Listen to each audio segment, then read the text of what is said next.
Start करें फिर हम लोग। चलिए सभी को गुड इवनिंग। अब आज हम लोगों का टॉपिक है हीट एंड टेम्परेचर, उष्मा एवं तापमान। Heat and temperature. चलिए अब शांत हो जाइए। यहां पर आज हम लोग बात करेंगे हीट की, उष्मा क्या होता है और डिफरेंट टाइप ऑफ हीट जो है, हीट के अलग अलग प्रकार जो है उसके बारे में बात करेंगे। और उसके बाद फिर हम लोग चलेंगे टेम्परेचर की तरफ। टेम्परेचर आज हमारा नहीं होगा, टेम्परेचर हम लोग कल देखेंगे। तो सबसे पहला सवाल उठता है कि हीट है क्या। उष्मा हम लोग कहते किसे हैं? मॉलिक्यूल में क्या होगी? गतिज ऊर्जा उत्पन्न होगी, है ना। जो मान लीजिए अगर एक मॉलिक्यूल इसका मास m है, अगर ये v वेलोसिटी से मूव कर रहा है तो वो क्या करेगा? वहां पर काइनेटिक एनर्जी प्रोड्यूस करेगा। तो उष्मा जो होती है ये कैसे उत्पन्न होती है? याद रखिए, अगर किसी पदार्थ के अणुओं की गतिज ऊर्जा के कारण, इसके कारण गतिज ऊर्जा के कारण उत्पन्न होती है। कभी भी अगर आपसे पूछा जाए कि हीट क्या है, तो हीट आपका ऊर्जा का एक रूप है, और हीट प्रोड्यूस क्यों होता है? ये किसी भी पदार्थ के अणुओं की गतिज ऊर्जा के कारण उत्पन्न होता है। अब हीट के अगर हम लोग ऐसा यूनिट की बात करें ना, हीट का ऐसा यूनिट याद रखिएगा क्या है? जूल। जूल होता है। अगर सीजीएस यूनिट पूछा जाए हीट का सीजीएस यूनिट होता है क्या? कैलोरी। क्या होता है? कैलोरी। ठीक है। अभी एक कैलोरी का मतलब क्या होता है, एक किलो कैलोरी का मतलब क्या होता है, इसके बारे में हम लोग बात करेंगे। तो पहले आप इसे लिखो, फिर हम लोग चलते हैं इसके आगे। इसका डायमेंशन भी लिख लीजिएगा, वीमा। वीमा इसका क्या हो जाएगा पता ही आपको, ml2 T-2। और यह एक ऐसी राशि है, याद रखिएगा यह एक अदिश राशि है। उष्मा भी कैसा राशि है? यह एक स्केलर क्वांटिटी है। हीट को मेजर किससे करते हैं? तो लिख लीजिएगा, इसे कैलोरी मीटर से मेजर करते हैं। किससे मापते हैं? कैलोरी मापते हैं। और कैलोरी मीटर किससे बना होता है? तांबा से। कैलोरी मीटर तांबा से बना होता है। अब हम लोग समझते हैं आगे, ये जो हीट में हम लोग बात करते हैं एक कैलोरी, पहले तो ये बेसिक पूरा लिख लीजिए आप, फिर इसके आगे चलते हैं।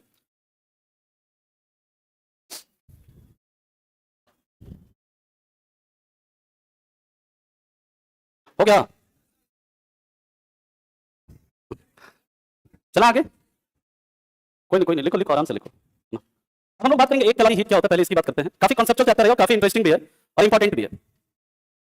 चलो अब हम लोग बात करते हैं कि ये एक कैलोरी हीट का मतलब क्या होता है, समझना। एक कैलोरी उष्मा, कोई बता सकता है what is one calorie heat? अरे वो तो ठीक है, एक कैलोरी उष्मा को डिफाइन कैसे करोगे? नहीं वो तो अलग चीज है, वो तो आप वैल्यू बता रहे हैं इसका जूल में। एक कैलोरी हीट का मतलब होता क्या है, डेफिनेशन क्या है इसका? मतलब एक कैलोरी हीट हम कहेंगे किसको? तो याद रखिएगा इसका डेफिनेशन बहुत इंपॉर्टेंट है। एक ग्राम वाटर का टेम्परेचर, 8 डिग्री सेल्सियस या 1 केल्विन, है ना। 1 डिग्री सेल्सियस कह लीजिए या 1 केल्विन कह लीजिए, बात बराबर है। 1 डिग्री सेल्सियस या 1 केल्विन बढ़ाने के लिए जरूरी उष्मा को, क्या कहते हैं? एक कैलोरी उष्मा कहते हैं। क्या कहते हैं? एक कैलोरी उष्मा कहते हैं। कभी भी अगर आपसे पूछा जाए एक कैलोरी उष्मा का मतलब क्या, एक कैलोरी उष्मा का मतलब होता है 1 ग्राम पानी लीजिए, उसका टेम्परेचर आप 1 डिग्री सेल्सियस या 1 केल्विन, यानी मान लीजिए कि जैसे 14.5 है, इससे आप 15.5 डिग्री सेल्सियस कर रहे हैं। या फिर मान लीजिए कि 200, इसमें 73 में 273 में जोड़ो 14 कितना, 287.5 से आप क्या कर रहे हैं? 288.5 डिग्री सेल्सियस कर रहे हैं, है ना। इसके लिए जितना एनर्जी चाहिए, जितना आपको हीट देना होगा, उसी को हम लोग एक कैलोरी हीट कहते हैं। और एक कैलोरी बराबर कितना होता है? एक कैलोरी बराबर याद रखिएगा 4.18 जूल होता है। 186 लिख सकते हैं, 186 जूल, 4.186 जूल होता है। और अगर आपसे पूछ लिया जाए 1 किलो कैलोरी में कितना जूल, बताओ 1 किलो कैलोरी कितना हो जाएगा? 1 किलो कैलोरी बराबर 4186, ये होगा ना जी, 4186 जूल। तो ऐसे भी आपसे पूछ सकता है। याद रखिएगा 1 कैलोरी में 4.186 जूल होता है और 1 किलो कैलोरी में 4186 जूल होता है। जस्ट इसका उल्टा लिख लीजिएगा। अगर आपसे पूछता है 1 जूल में कितना कैलोरी होता है, 1 जूल में क्या हो जाएगा? 1 बटे इतना हो जाएगा, ये है ना। 1 बटे इतना करिएगा, क्या आएगा? 0.24 कैलोरी, 0.24 कैलोरी। अब इसको मेजर करने के और भी कई सारे यूनिट हैं, है ना। CHU क्या होता है, BTHU क्या होता है ना, इन सब के बारे में हम लोग बात करेंगे कि सेंटीग्रेड हीट यूनिट क्या है, ब्रिटिश थर्मल यूनिट क्या है, इन सब के ऊपर चर्चा हम लोग करते हैं। पहले आप इसे लिखो, फिर चलते हैं इसके आगे। हो गया? कोई नहीं, लिख लीजिए।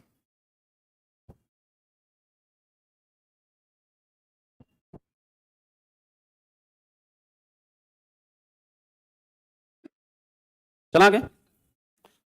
ठीक है, नेक्स्ट हम लोग बात करते हैं। अब देखिए ये तो कैलोरी है, एक कैलोरी हीट का मतलब समझ में आ गया। हमें पता है 1 CHU, 1 CHU इसका मतलब क्या है? ये भी हीट को मेजर करने का एक यूनिट है। अब समझिए इसका पहले तो पूरा मतलब क्या है? 1 सेंटीग्रेड हीट यूनिट। क्या है? Centigrade heat unit. 1 CHU का मतलब है 1 सेंटीग्रेड उष्मा इकाई, 1 सेंटीग्रेड उष्मा इकाई। इसका मतलब है वहां पर हम लोग क्या कर रहे थे? 1 ग्राम पानी ले रहे थे। अब यहां पर क्या करेंगे? 1 पाउंड वाटर का टेम्परेचर 1 डिग्री सेल्सियस या 1 केल्विन बढ़ाने के लिए जरूरी उष्मा को क्या बोलते हैं? के लिए जरूरी उष्मा को 1 CHU कहते हैं, 1 CHU कहते हैं। आपसे एग्जाम में पूछेगा, एक तो डेफिनेशन पूछ देगा what is centigrade heat unit. Centigrade heat unit का मतलब याद रखिएगा, वहां पर कैलोरी में क्या था? ग्राम था, यहां पर क्या है? पाउंड है। और अगर आपसे पूछ दे 1 CHU का मतलब क्या, 1 CHU में कितना कैलोरी, सिंपल है जी, यूनिटरी मेथड लगाइए। अरे भाई साहब 1 ग्राम का टेम्परेचर 1 डिग्री सेल्सियस या 1 केल्विन से बढ़ाते हैं तो क्या ये 1 कैलोरी है? 1 पाउंड में कितना ग्राम है? 453.5 ग्राम। इसका टेम्परेचर अगर बढ़ाइएगा 1 डिग्री सेल्सियस या 1 केल्विन से तो क्या कितना हो जाएगा? 453.5 कैलोरी। ये कितना हो जाएगा? 453.5 कैलोरी। ये आपसे एग्जाम में पूछता है, याद रखिएगा, इंपॉर्टेंट है। 1 सेंटीग्रेड हीट यूनिट जो है वो किसके बराबर होता है? तो वो 453.5 कैलोरी के बराबर होता है। इसके बाद आता है एक ब्रिटिश टर्म यूनिट आता है, BTHU। डेफिनेशन भी याद रखना है, वैल्यू भी याद रखना है, दोनों ही चीजें पता होनी चाहिए आपको।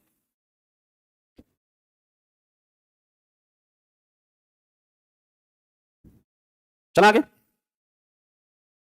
मूव करें, ठीक, नहीं नहीं चलें, कोई बात नहीं, लिख लो। चलिए नेक्स्ट हम लोग बात करते हैं इसके बाद 1 BTU बोलते हैं इसको, 1 BTU। अब ये BTU का मतलब क्या है? ब्रिटिश या British term unit, British term unit है ये। और याद रखिएगा जब 1 ग्राम सॉरी 1 पाउंड वाटर का टेम्परेचर 1 फ़ारेनहाइट, कितना?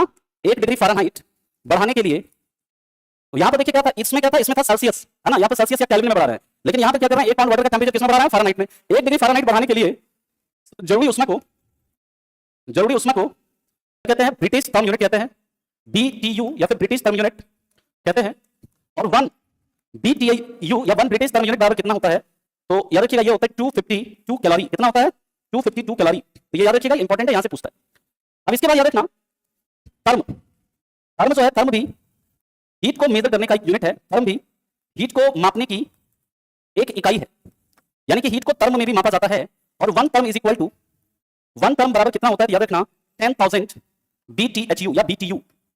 1 टर्म बराबर कितना होता है? 10,000 ब्रिटिश टर्म यूनिट होता है, याद रखेंगे। यानी कि आपसे पूछ लिया जाए इसमें से कौन सा हीट को मेजर करने का यूनिट है। अब ऑप्शन दे देगा वहां पे, मान लीजिए एक दे दिया कैलोरी, एक दे दिया जूल, एक दे दिया टर्म और एक दे दिया यहां पे मान लीजिए केल्विन।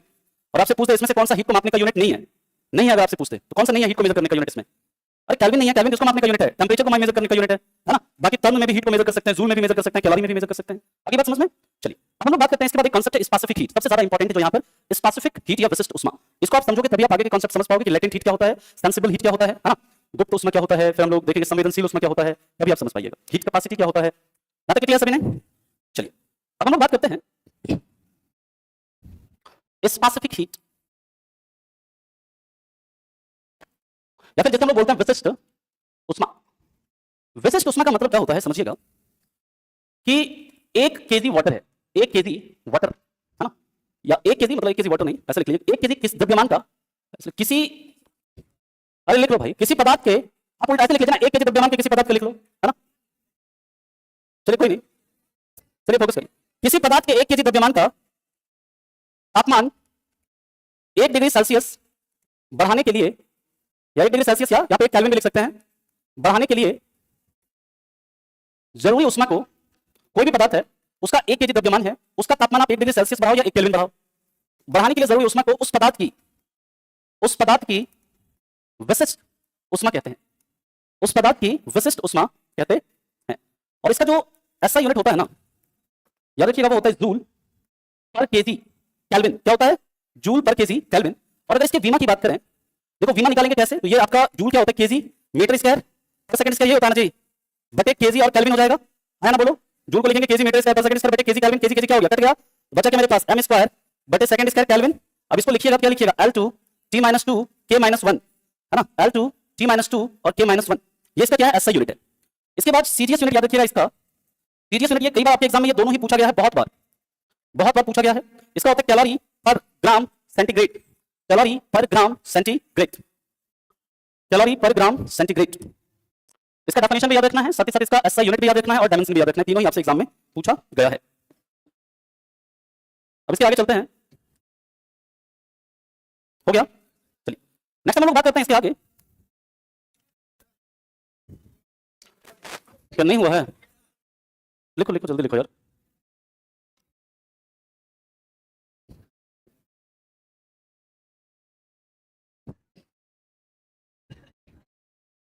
हो गया।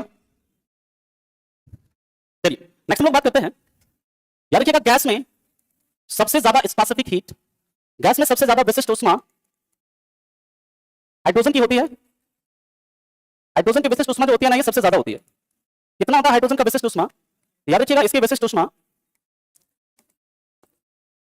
14.3 किलो जूल प्रति किलोग्राम केल्विन होती है। और इसके बाद सबसे ज्यादा जो स्पेसिफिक हीट होता है इसके बाद किसकी होती है? याद रखिएगा हाइड्रोजन के बाद, वैसे कई किताबों में आपको लिखा हुआ मिलेगा पानी का, हाँ, लेकिन हाइड्रोजन का इससे भी ज्यादा होता है। हाइड्रोजन के बाद सबसे ज्यादा विशिष्ट ऊष्मा पानी की होती है। किसकी होती है? पानी की या जल की होती है। और पानी की विशिष्ट ऊष्मा कितनी होती है? तो याद रखिएगा पानी की, ये बहुत इंपॉर्टेंट है, पानी की विशिष्ट ऊष्मा होती है 4.186 किलो जूल प्रति किलोग्राम केल्विन, या फिर इसी को हम लोग लिख सकते हैं 4186 जूल प्रति किलोग्राम केल्विन, या फिर इसी को हम लिख सकते हैं और याद रखिएगा 1 कैलोरी प्रति ग्राम सेंटीग्रेड। ये सारा जो है ना ये किसमें है? जूल पर केजी केल्विन में है, यानी सीजीएस यूनिट में है ये, और सॉरी एसआई यूनिट में है ये, और सीजीएस यूनिट में जो होता है वो कितना होता है? 1 कैलोरी पर ग्राम केल्विन। अब जो भी इंपॉर्टेंट है ना, जैसे आइस का जस्ट इसका आधा होता है, बर्फ का ना कितना हो जाता है? 0.5 कैलोरी पर ग्राम सेंटीग्रेड, और उसमें भी क्या हो जाता है? उसका आधा हो जाता है ना, जो भी उसका वैल्यू आधा कर लीजिएगा 4186/2, वो आपका क्या हो जाएगा? बर्फ का आ जाएगा, है ना? क्या हुआ? ऐसे 4186/2 कर लीजिए ना, 2093 समथिंग ऐसे आएगा, ये आएगा ना जी। हाँ, अभी टेबल लगा देते हैं जो इंपॉर्टेंट है ना एनसीईआरटी में जो दिया गया है, वो टेबल आपको याद रखना है। मैम सबसे ज्यादा इंपॉर्टेंट आपका पानी का रखना है, ये वाला और ये वाला। याद रखिएगा एसआई यूनिट में आपका या तो 4.186 किलो जूल पर केजी केल्विन है, या फिर इसी को हम लोग लिख सकते हैं ना 4186 जूल पर केजी केल्विन, बस किलो को यहाँ पर मैंने इसमें चेंज कर दिया है। बाकी यहाँ पर सीजीएस में होता है 1 कैलोरी पर ग्राम सेंटीग्रेड होता है। ठीक है, ये डाटा याद रखना बहुत जरूरी है, और बाकी का भी स्पेसिफिक हीट क्यों याद रखना अभी आपको समझ में आएगा, और ये यूनिट कैसे आया ये भी आपको समझ में आएगा जैसे अभी आगे चलेंगे। तो याद रख कर लिया नोट। अब हम लोग बात करते हैं, टेबल लगा देता हूं मैं स्पेसिफिक हीट का, फिर इसके बाद बात करेंगे सेंसिबल हीट की।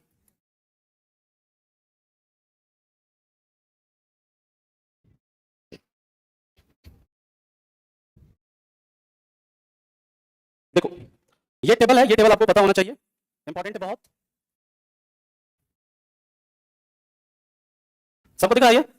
अब देखो यहाँ पे एल्यूमिनियम का कितना है? 900 जूल पर केजी केल्विन, ये है ना।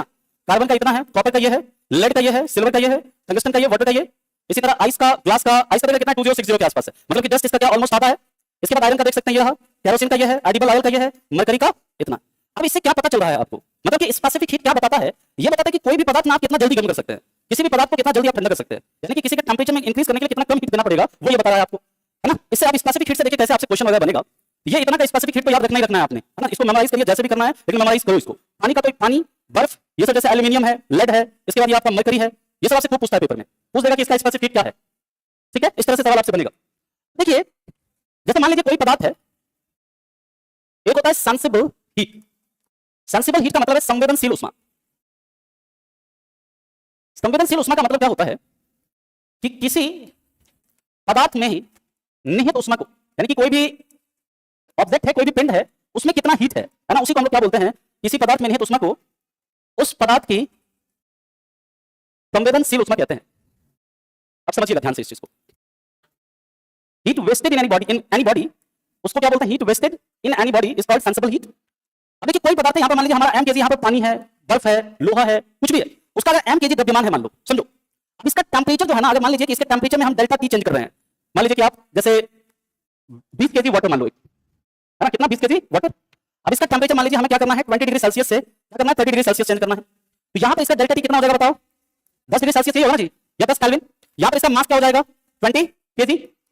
अब आपसे पूछ दे कि अगर मान लीजिए कोई m kg सब्सटेंस है, कोई भी सब्सटेंस है, उसका अगर टेंपरेचर हमें डेल्टा टी से चेंज करना है, तो इसके लिए हमें कितना हीट लगेगा, कितना उष्मा चाहिए? मान लीजिए आपसे पूछ दे कि 20 kg वाटर है, इसका टेंपरेचर हमें 20 डिग्री सेल्सियस से 30 डिग्री सेल्सियस करना है, इसके लिए हमें कितना हीट चाहिए होगा? तो कितना हीट चाहिए उष्मा आपसे पूछ रहा है। उसी चीज को हम लोग क्या बोलते हैं? Sensible heat. और यहां पर देखिए Q इज इक्वल टू, इसको निकालने का जो फार्मूला होता है m इंटू सी इंटू क्या? Delta T. m इंटू सी इंटू डेल्टा टी, जहां पर सी क्या है? सी आपका स्पेसिफिक क्या है? हीट है, यानी इसी को हम लोग क्या बोलते हैं? इसी को हम लोग बोलते हैं विशिष्ट उष्मा।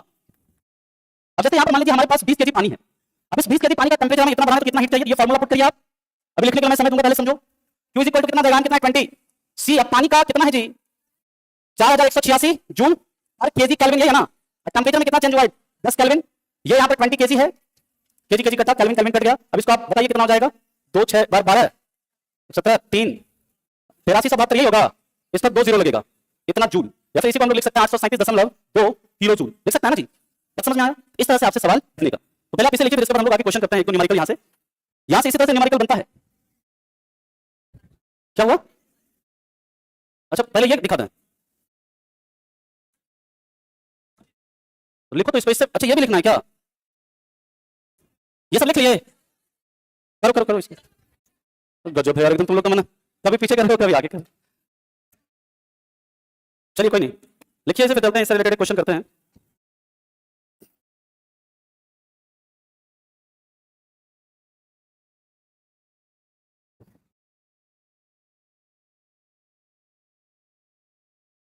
चला आगे, हो गया।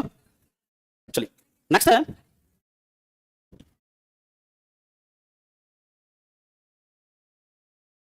थोड़ा पानी ले आइए।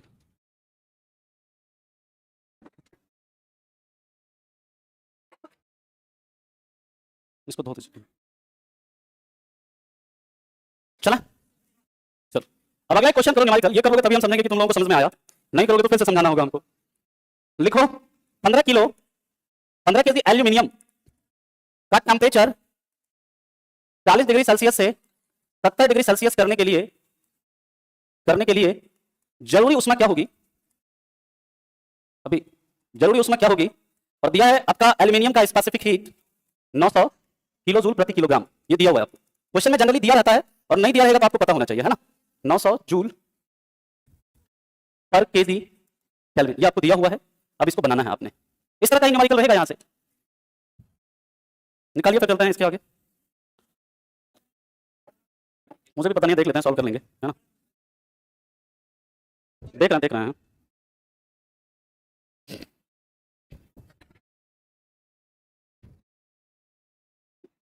हो गया, ठीक है। देखिए क्वेश्चन है आपके पास, मास दिया है कितना है 15 KG, delta T 30 degree Celsius या 30 केल्विन, बात एक ही है, 30 केल्विन भी लिख सकते हैं इसको, है ना। और सी कितना है आपका 900 जूल पर केजी केल्विन। तो हीट हमें चाहिए होता है क्या, एमसी डेल्टा टी, एम 15 है, इसके बाद डेल्टा टी 80 आपका 900 है, डेल्टा टी आपका कितना है 30 है, तो 15 गुना 27 कर लो, 35 3, अरे 405 आ जाएगा। ठीक है, तुम लोगों पे भरोसा कर लेते हैं, है ना। ठीक है, इतना जूल यानी 405 किलो जूल। ठीक है, ये आपका उत्तर हो गया। बात समझ में आ गई? इस तरह का न्यूमेरिकल देखा कर लीजिएगा। चलिए अब अगला क्वेश्चन करते हैं एक। अब क्वेश्चन कैसे उल्टा के कैसे पूछेगा देखते हैं। अब इसके बाद हम लोग बात करेंगे हीट कैपेसिटी क्या होता है, फिर हम लोग आएंगे लेटेंट हीट की बात करेंगे, फिर देखेंगे कि मेल्टिंग यानी जो फ्यूजन है उसका लेटेंट हीट कितना होता है, फिर इवापोरेशन का लेटेंट हीट क्या होता है, क्यों भाप से हमें ज्यादा मतलब नुकसान पहुंचता है, ये सब हम लोग डिस्कस करेंगे। ये हो गया ना सबका। चलो अब अगला क्वेश्चन लिखिए कि किसी भी पदार्थ के, अब हमें पदार्थ पता ही है कौन सा है, किसी भी पदार्थ के 500 ग्राम का तापमान 40 डिग्री सेल्सियस या 40 केल्विन बढ़ाने के लिए जरूरी उष्मा 80 किलो जूल है, तो उस पदार्थ का विशिष्ट उष्मा क्या होगा? इस तरह का भी सवाल आपसे बनेगा, उस पदार्थ का विशिष्ट उष्मा क्या होगा? फॉर्मूला वही लगेगा। यहां पर देखिए क्वेश्चन में क्या आपको दिया, हीट दे दिया, मास दिया है, चेंज इन टेंपरेचर दिया है यानी डेल्टा टी दिया है, और आपको निकालना क्या है, सी निकालना है, तो फॉर्मूले में पुट करके निकालिए।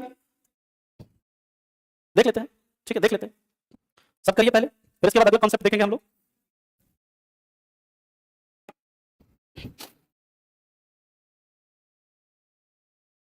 हो गया,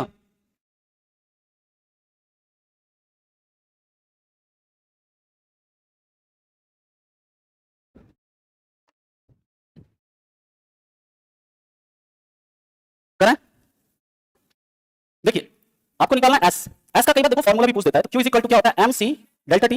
यहां पर आपको सी का ना कई बार फॉर्मूला भी पूछ देता है, सी इज इक्वल टू क्या हो जाएगा, Q upon M into delta T. ये इसका फॉर्मूला भी कई बार पूछ देगा, तो याद रखना, है ना। अब यहीं से देखो यूनिट जो आया है ना उसका, क्यू का यूनिट क्या होगा, हीट का, बताओ जूल, मास का क्या यूनिट होता है केजी, चेंज इन टेंपरेचर का यूनिट क्या होगा केल्विन, तो जो आपका यूनिट आया है ना उसका जूल पर केजी केल्विन वो यहीं से आया है ना, इसी फॉर्मूले से। अब यहां पर हमको क्या करना है, हमें निकालना है ये सी, क्यू कितना है बताओ, 80 किलो जूल, तो अभी इसको हम हजार में ले लेते हैं, 80,000 कर लेते हैं। मास कितना आपका 500 ग्राम यानी केजी में कितना हो जाएगा, हाफ, इनटू डेल्टा टी कितना है आपका 40 है ना, तो यार 2 से कितने बार में कटा, 20 बार में, ये 0 0 कट गया, ये 2 से कट गया, कितनी बार में 4000, यानी कितना आ गया हमारा 4000 जूल पर केजी केल्विन, या फिर इसी को हम लोग लिख सकते हैं कि 4 किलो जूल पर केजी केल्विन। ये आया सबका, ठीक है। तो आपको इस तरह से भी सवाल आपसे पूछा जा सकता है, इस तरह के सवाल भी आप ऐसे कर सकते हो, ठीक है। क्लियर हो गया सभी को? याद न्यूमेरिकल करवा दो, एक और करवा दें, ठीक है, कोई नहीं, लिख लीजिए।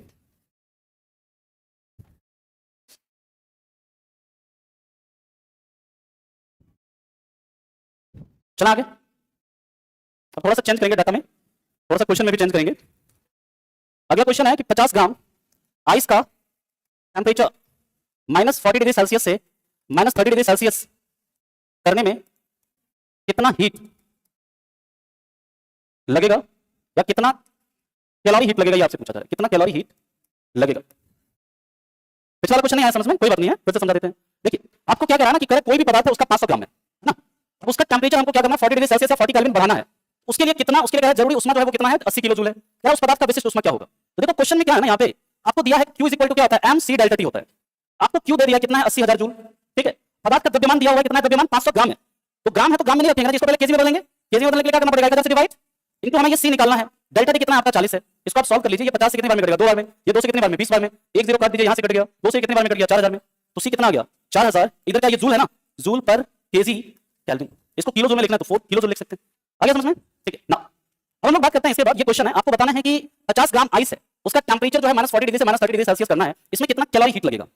आइस का आपको याद रखना है, देखो आइस और पानी है ना, इसका आपको याद रखिए, बहुत इंपॉर्टेंट है। मैं चलो लिख देता हूं आइस का अभी 0.5 कैलोरी पर ग्राम क्या है, सेंटीग्रेड है, ठीक है। अरे सिंपल है, देखो आपका क्या निकालना है, एस क्या निकालना है, क्यों निकालना है ना, m इंटू सी इंटू डेल्टा टी। एम कितना है 50 ग्राम, और आपको जो सी है वो किसमें कैलोरी में दिया हुआ है, आपको कैलोरी नहीं तो निकालना है ना, बटे कैलोरी ग्राम सेंटीग्रेड। और टेंपरेचर में कितना चेंज हुआ है, -10 की 10, -40 से -30 कर रहे हैं ना, तो ये सेंटीग्रेड सेंटीग्रेड कट गया, ये नीचे आएगा, ये 10 10 कट गया, 50 पंचे कितना हो गया, 250 कैलोरी, यही होना चाहिए 250 कैलोरी। ऐसे भी देखिए 250 होगा कि 25 होगा, 250 होगा कि 25 होगा, नहीं ठीक है, हाँ 250 ही होगा, ठीक है ठीक है। क्लियर है सबको ये, तो इस तरह से भी आपका सवाल पूछ सकता है ना, तो आपको इस मतलब हर तरीके से आना चाहिए। और अगर क्वेश्चन करना है तो क्वेश्चन और कर सकते हैं हम लोग, बाकी आपकी इच्छा रखेंगे तो क्वेश्चन और करवा देंगे, ठीक है, कर लेते हैं। चलो अभी क्वेश्चन और कर लीजिए। किसी पदार्थ के 250 ग्राम का तापमान 60 डिग्री सेल्सियस से 80 डिग्री सेल्सियस करने के लिए जरूरी उष्मा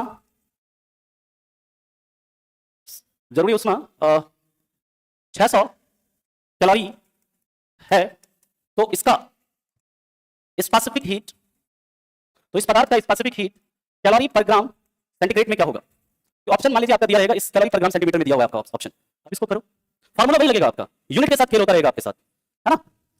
करिए इस सवाल को, देखते हैं।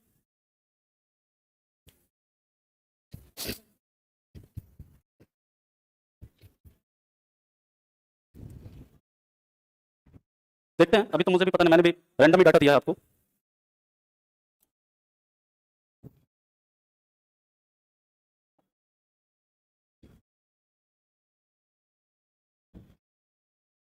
हो गया, अरे इतना टाइम क्यों लग रहा है इसमें। Q is equal to MC delta T, क्यों कितना कैलोरी में ही दिया है आपके लिए, तो सारा कुछ आसानी है। 600 कैलोरी, मास आपका ग्राम में ही दिया है 250 ग्राम, सी आपको निकालना है, डेल्टा टी आपका सेल्सियस में देख लो, सेंटीग्रेड में 20 डिग्री सेंटीग्रेड। अब इसको सॉल्व कर लीजिए ना, सी इज इक्वल टू क्या आ जाएगा, 600 बटे कितना, ये 250 बटे 20 कितना हो जाएगा, 5000, ये हो ना ग्राम, इसका हो जाएगा कैलोरी पर ग्राम सेंटीग्रेड। इसको सॉल्व कर लीजिए, कितना आ जाता है, जो भी आएगा वैल्यू आपका, ये 0 0 काट दो, 3/25 आ जाएगा ना जी, हाँ जो भी है 3/25 कैलोरी पर ग्राम सेंटीग्रेड, ये आपका उत्तर हो गया। अब इसको सॉल्व कर लीजिएगा, पॉइंट में अगर करना है तो लिख लो 0.0 और पॉइंट, सॉरी एक मिनट, पॉइंट इसके बाद आएगा 1, पॉइंट इसके बाद 1 2, ये आएगा, ठीक है, 0.12 कैलोरी ऐसे ही आएगा। ठीक है कर लो कोई, हाँ ठीक है, जो भी समझ में आना चाहिए, बाकी डाटा तो आप निकाल लेंगे, जोड़ घटाओ आपका काम है। आगे चलना हम लोग, अब हम लोग बात करेंगे हीट कैपेसिटी। हाँ बताइए, अरे ये देखिए 60 डिग्री से 80 डिग्री कर रहे हैं, अच्छा 90 दिखाएगा ये, अच्छा ठीक, चलिए आगे चलते हैं हम लोग, चला आगे।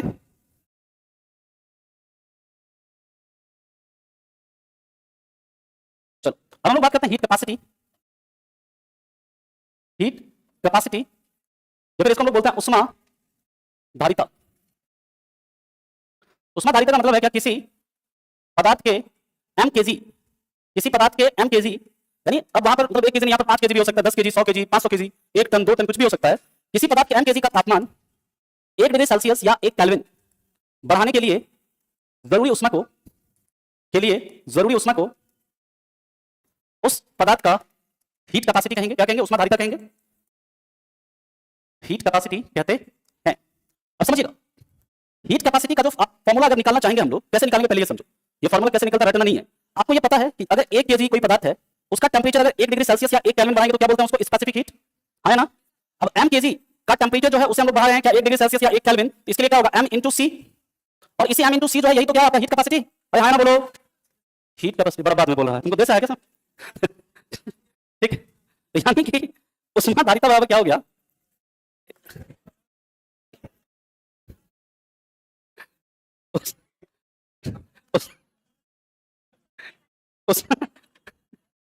चल उष्मा धारिता बराबर क्या हो गया, द्रव्यमान गुने विशिष्ट उष्मा द्रव्यमान गुने विशिष्ट उष्मा। पहले आप इस फॉर्मूले को लिखिए, फिर इसका ऐसा यूनिट देखते हैं, फिर इससे रिलेटेड एक न्यूमेरिकल करेंगे और फिर फिजिक्स को हम लोग रोक देंगे, है ना। फिर हम लोग केमिस्ट्री स्टार्ट करेंगे, है ना। पहले इसे लिखिए, फिर इससे रिलेटेड एक सवाल करते हैं, इसका यूनिट वगैरह देखते हैं।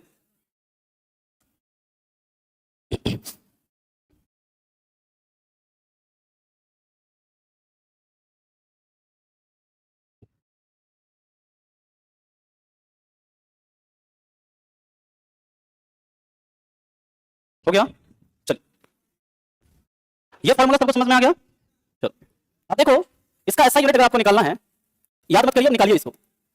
मास का कितना केजी, स्पेसिफिक हीट का क्या है, जूल पर केजी केल्विन, केजी केजी काट दो, क्या बच गया जी, जूल पर केल्विन। तो ये इसका क्या हो गया, ऐसा यूनिट हो गया। सीजीएस यूनिट अगर आपसे पूछे तो कैलोरी पर सेंटीग्रेड, है ना। और वीमा अगर आपसे पूछे तो वीमा भी निकालिए इसका।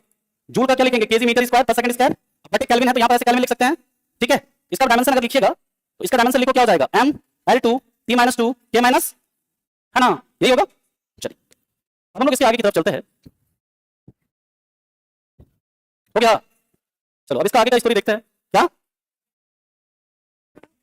हाँ कर बस इसको तो निपटा दे थोड़ा, है ना। इसको तो 5 मिनट लगेगा अभी, इसमें 5 मिनट में इसे खत्म कर लेते हैं, फिर हम लोग कल फिर चलेंगे ना सन से उस पे चलेंगे, लैटिन हीट पे सीधा, ठीक है। अब देखो यहाँ पे आप लोग ये जानते हैं Q इज इक्वल टू क्या होता है, m into s into delta T.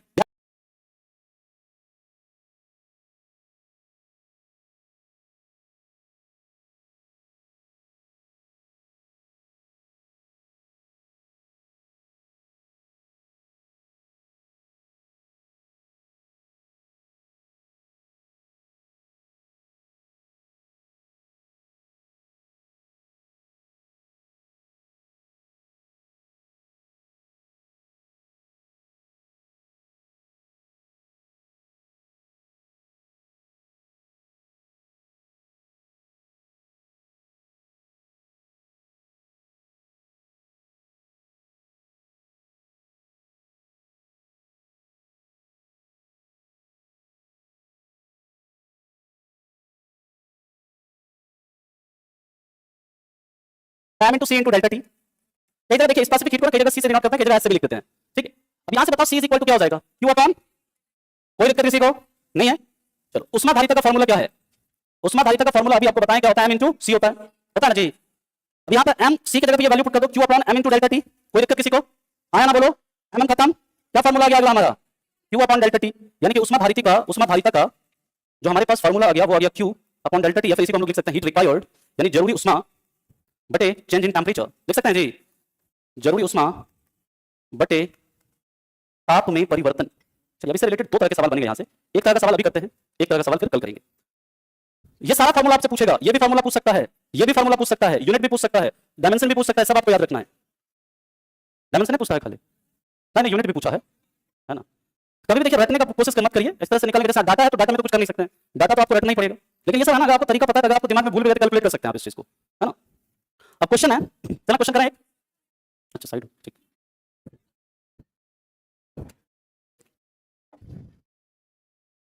चलिए हो गया, चलो क्वेश्चन लिखो, किसी पदार्थ का तापमान 50 डिग्री सेल्सियस या 50 केल्विन बढ़ाने के लिए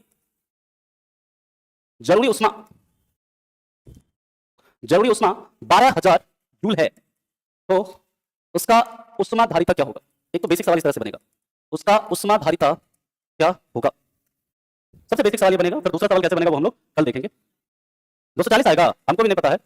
तो हीट कैपेसिटी बराबर क्या होता है formula, Q upon delta T. Q कितना है जी, 12,000 जूल, बटे डेल्टा टी कितना है 50, काट दो, 5 से 240 में कटेगा, 240 जूल पर केल्विन, या पर केल्विन रहने दीजिए आप, है ना।